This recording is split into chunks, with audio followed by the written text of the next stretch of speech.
Saki Darshan Krishna, register number 106 from Sheffield United Senior Secondary School, Irlapapuram. Hello everyone, I am Leighton from Excel Central School, Thiruvattar. My register number is 2201. Hi everyone, myself Jaidanaba, register number 5601 from Bethlehem New Central School, Karangal. Hello everyone, I am DS Dharan from Hindu Vidyalaya Metric Higher Secondary School, Karangal. Register number 1704. Hello everyone, my name is SR Vaishnavi, register number 101 from Sri Vikneshwara Matriculation Higher Secondary School, Latare, Kapukad. Hi everyone, I am Arshika from Bethlehem Navajivan Metric Higher Secondary School and my register number is 2402. Hi everyone, I am Darun Sajay from Bethlehem Metric Higher Secondary School, Asaripalam. My registration number is 2104.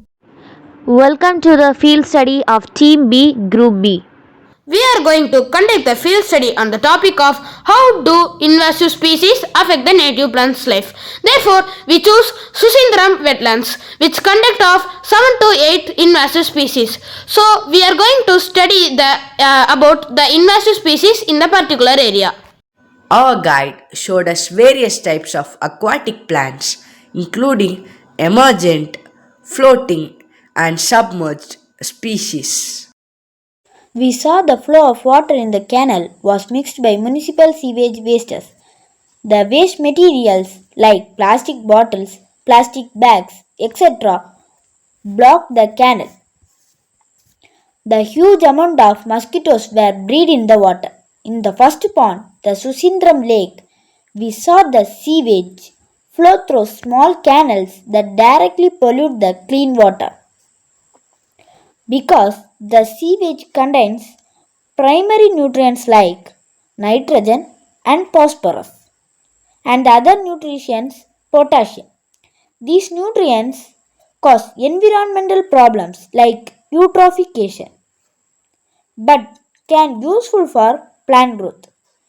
So this water is not fertile for household uses but it is fertile for invasive plants growth.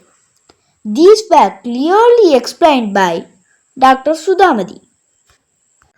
Invasive plants are non-native species that spread rapidly, compete with native plants for resources, and disturb natural ecosystems.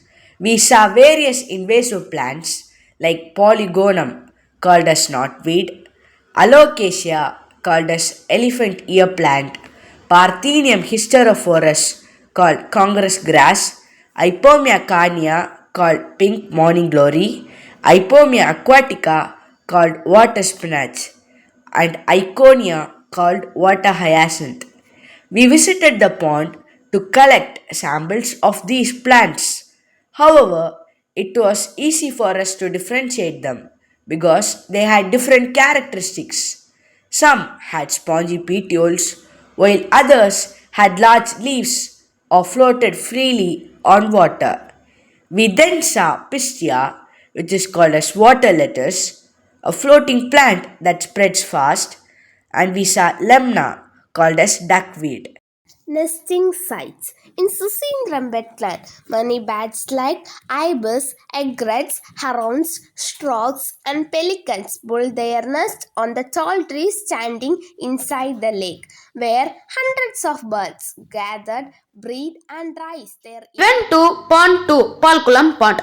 The pond is filled with grass beds and lotus, which allows the birds like Indian Murgan to walk on them.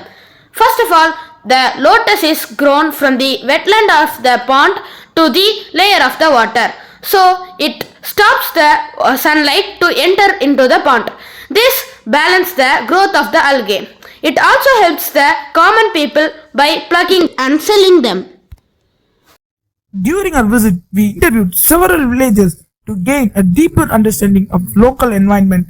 An elderly woman explained that the lotus plants growing in the pond are regularly exported to Kerala, and she also mentioned that the lotus seeds are edible and completely safe to consume. We then spoke with another resident from a nearby village while observing the pond close to where we were standing. We asked him whether heavy rainfall might cause flooding in the surrounding areas. He informed us that the pond contains many invasive plant species that naturally absorb excess water, helping to control the water level. As a result, even during intense rainfall, the village remains protected. These interactions greatly enrich our knowledge and understanding of the region. We also saw the burning of waste near the area. This leaves major impacts on the environment, causing air pollution, which releases harmful pollutants like particulate matter, toxic chemicals, and greenhouse gases. This contributes to air quality issues and climate change. And we discussed about the invasive plant species in Susindram wetland that affect native plant life, water and the birds. So finally we conclude that we gathered more information about the invasive plant species that affect the native plant. So, in additional, we saw some invasive species which helps the birds in nesting in the migratory seasons and some insects too. We also understood how invasive plants affect native plants. We saw 2 ponds and understood about the habitat of different species of birds and insects. The both ponds were differ by their characteristics and habitat.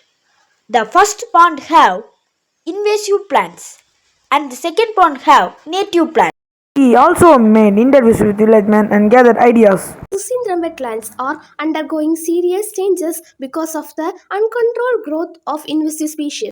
After the field study, we enjoyed them and we gathered more knowledge about the invasive plant species that affect the native plant species and the water. And we played there joyfully and swung in the branches, which makes us feel so happy.